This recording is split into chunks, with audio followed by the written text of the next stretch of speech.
Welcome to my channel. It's called Linissa. In this channel, we focus on the teachings of Florence Scovel Shinn. She was a metaphysical teacher who lived 100 years ago. She's quite good.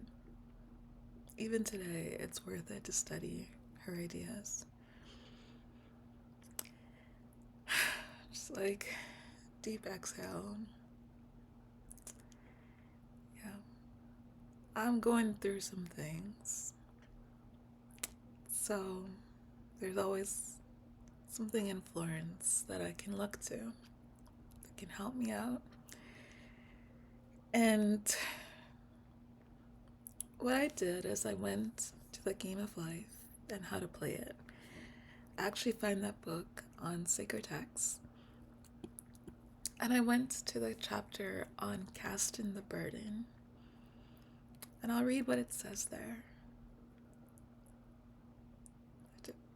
Okay. We are told in the 55th Psalm to cast your burden upon the Lord. And many passages state that the battle is God's, not yours, and that you are to stand still and see the salvation of the Lord. This indicates that the superconscious mind, or the Christ within, is the department that fights man's battles and relieves him of burdens. We see therefore that man violates law when he carries a burden.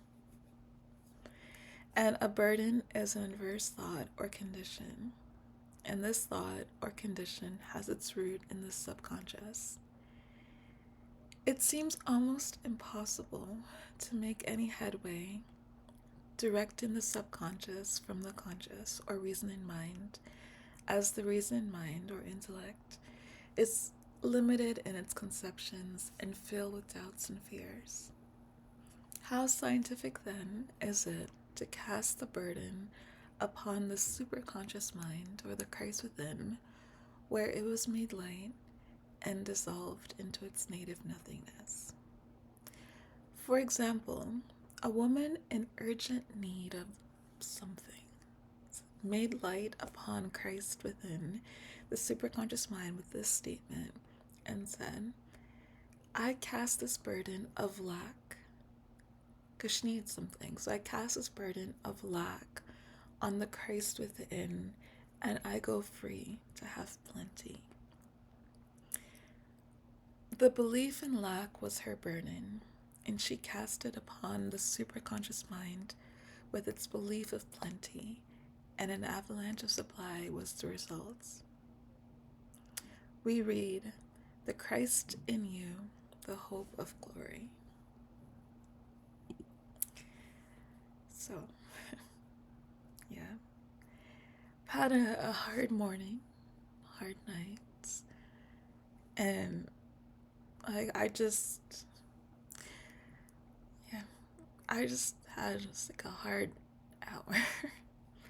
So that really hits me that this burden is not mine to share, not mine to have. It's not mine to share. It's mine to give away. You know, the one who can carry it is God. The one who can carry it is Jesus, the Christ within. And yeah, let's go back.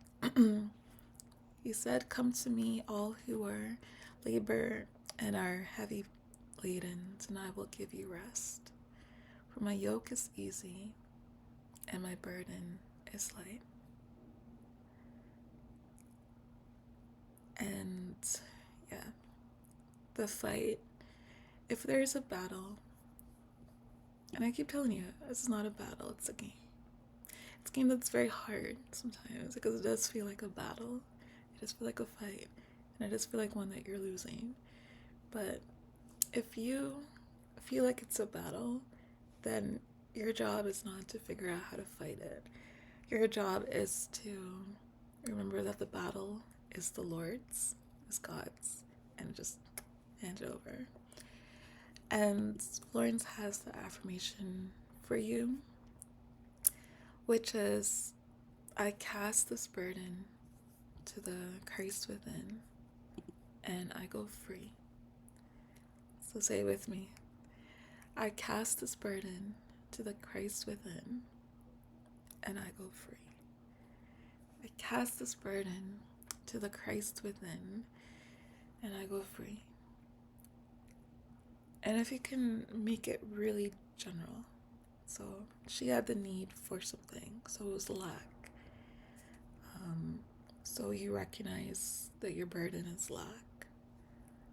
It's like I cast the burden of lack to the Christ within, and I go free to have plenty. For me, I probably would need some time to process how I would describe my burden. But it's just enough to say, I cast the burden to the Christ within, and I go free. It's not ours to carry. This burden is not ours to carry. In fact, we violate many spiritual laws when we carry them ourselves. So I cast the burden and I go free. And my job, like the battle is God's, not mine. The doors that you have to walk into, well, you don't walk into doors. Walk into, you know what I mean. The places you have to go to, the people you have to speak to, the battles you have to fight, they're God's. And our job, your job, my job, is to stand still and see the glory of the Lord. Stand still and see the salvation of the Lord. So in that moment, say, like, deep breath, like, I cast the burden to the Christ within, and I go free. And I'm here to stand still and see the salvation of the Lord. As always, I thank you so much for listening, and I'll see you next time.